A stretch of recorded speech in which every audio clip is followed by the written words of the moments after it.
सभी विद्यार्थियों को नमस्कार। अपने इस YouTube चैनल पर आपका स्वागत है एवं अभिनंदन। हाँ, तो विद्यार्थियों, आज हम राजनीति विज्ञान से संबंधित वन लाइनर कविता संख्या 10 देखने जा रहे हैं। तो आज का हमारा विषय रहेगा राजनीति विज्ञान और आज हम राजनीति विज्ञान में देखेंगे वन लाइनर कविता संख्या 10। तो शुरू करते हैं विद्यार्थियों आज का वीडियो।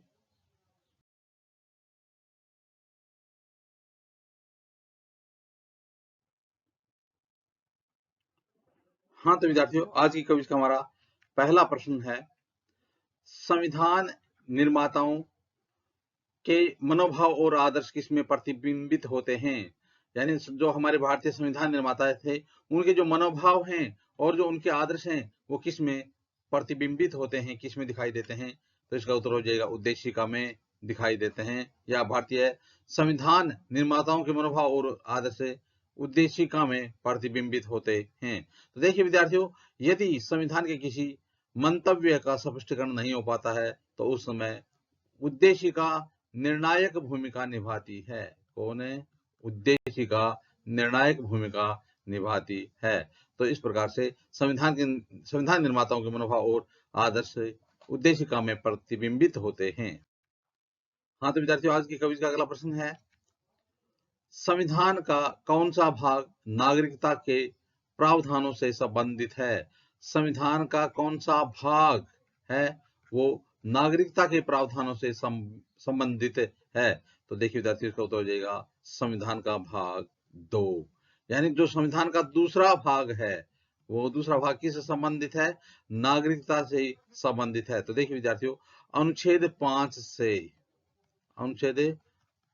से अनुच्छेद 11 तक, अनुच्छेद 5 से अनुच्छेद 11 तक भारतीय नागरिकता से संबंधित जानकारी का उल्लेख किया गया है भाग संख्या 2 में। हाँ, तो विद्यार्थियों, हमारा अगला प्रश्न है, चुनाव आयोग का मुख्यालय कहाँ स्थित है। चुनाव आयोग का मुख्यालय कहाँ स्थित है? निर्वाचन आयोग का मुख्यालय कहाँ स्थित है? तो देखिए विद्यार्थियों, केंद्रीय चुनाव आयोग है, उसका मुख्यालय दिल्ली में स्थित है। कहाँ स्थित है? दिल्ली में स्थित है। तो देखिए विद्यार्थियों, भारतीय निर्वाचन आयोग की स्थापना 25 जनवरी, कब है? भारतीय निर्वाचन आयोग की स्थापना 25 जनवरी 1950 को की गई थी। इसलिए 25 जनवरी को राष्ट्रीय मतदाता दिवस मनाया जाता है। तो राष्ट्रीय मतदाता दिवस कब मनाया जाता है? तो राष्ट्रीय मतदाता दिवस 25 जनवरी को मनाया जाता है, क्योंकि 25 जनवरी 1950 को भारतीय निर्वाचन आयोग की स्थापना की गई थी। हाँ, तो विद्यार्थियों, आज की कविता का अगला प्रश्न है, भारत को एक संविधान देने का प्रस्ताव संविधान सभा द्वारा कब पारित किया गया। तो भारत को एक संविधान देने का जो प्रस्ताव है वो संविधान सभा द्वारा कब पारित किया गया। तो इसका उत्तर हो जाएगा 22 जनवरी 1947 को। तो भारत को एक संविधान देने का प्रस्ताव संविधान सभा द्वारा कब पारित किया गया? 22 जनवरी 1947 को पारित किया गया। हाँ, तो विद्यार्थियों, आज की कविता का अगला प्रश्न है, धर्मनिरपेक्ष व समाजवादी व अखंडता शब्द भारत के संविधान की उद्देशिका यानी प्रस्तावना के एक भाग कब से या प्रस्तावना में कब जोड़े गए।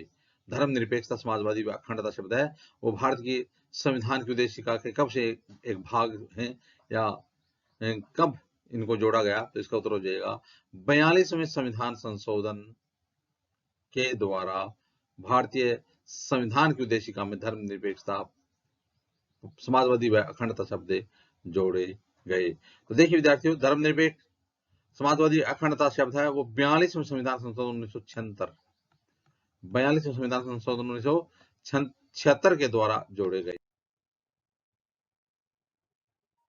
हाँ, तो विद्यार्थियों, आज का अपना अगला प्रश्न है,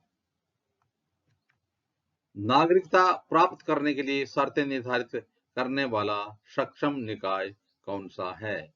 तो आपको बताना है कि नागरिकता प्राप्त करने के लिए जो शर्तें निर्धारित की जाती हैं, नियम निर्धारित किए जाते हैं, वो किसके द्वारा निर्धारित किए जाते हैं। तो इसका उत्तर हो जाएगा संसद किसके द्वारा?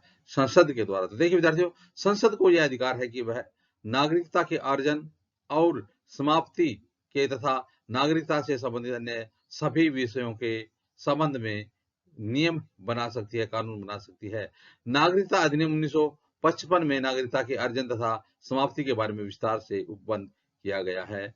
नागरिकता अधिनियम 1955 में जो नागरिकता का अर्जन है या नागरिकता की समाप्ति है, उसके बारे में विस्तार से वर्णन किया गया है। हाँ तो विद्यार्थियों, आज का हमारा अगला प्रश्न है, वयस्क मताधिकार का उल्लेख संविधान के किस अनुच्छेद में किया गया है? वयस्क मताधिकार का जो उल्लेख है वो संविधान के किस अनुच्छेद में किया गया है? तो इसका उत्तर हो जाएगा अनुच्छेद 326 में। अनुच्छेद 326 में किया गया है। तो देखिए विद्यार्थियों, 61वें संविधान संशोधन के द्वारा 1989 में वयस्क मताधिकार की आयु है वो 21 वर्ष से घटाकर 18 वर्ष कर दी गई। कितने वर्ष कर दी गई? 18 वर्ष कर दी गई। और अब भी जो वयस्क मताधिकार है, उसकी वयस्क मताधिकार के लिए न्यूनतम आयु कितनी है? 18 वर्ष निर्धारित की गई है। तो इस प्रकार से 61वें संविधान संशोधन के द्वारा 61वें संविधान संशोधन 1989 के द्वारा वयस्क मताधिकार की आयु है वो 21 वर्ष से घटाकर 18 वर्ष कर दी गई है। हाँ तो विद्यार्थियों, आज का अपना अगला प्रश्न है, भारत के संविधान की उद्देशिका में किस प्रकार के न्याय की बात कही गई है? तो भारतीय संविधान की जो उद्देशिका है, प्रस्तावना है, उसमें किस प्रकार के न्याय की बात कही गई है या किस प्रकार के न्याय को बताया गया है? तो उसमें सामाजिक, आर्थिक व राजनीतिक न्याय की बात कही गई है। तो भारतीय संविधान की उद्देशिका में कितने प्रकार के न्याय की बात कही गई है? 3। कौन कौन से? सामाजिक, आर्थिक और राजनीतिक न्याय की बात कही गई है। हाँ तो विद्यार्थियों, आज की कविता का अगला प्रश्न है, केंद्र के एजेंट के रूप में कार्य कौन करता है? तो केंद्र के एजेंट के रूप में राज्य में कार्य कौन करता है या राज्य में केंद्र के एजेंट के रूप में कौन कार्य करता है? तो इसका उत्तर हो जाएगा राज्यपाल। क्या हो जाएगा? राज्यपाल। तो देखिए विद्यार्थियों, संविधान के अनुच्छेद 155 के अनुसार राज्यपाल की नियुक्ति राष्ट्रपति के द्वारा की जाती है। संविधान के अनुच्छेद 155 के द्वारा राज्यपाल की नियुक्ति किसके द्वारा की जाती है? राष्ट्रपति के द्वारा की जाती है।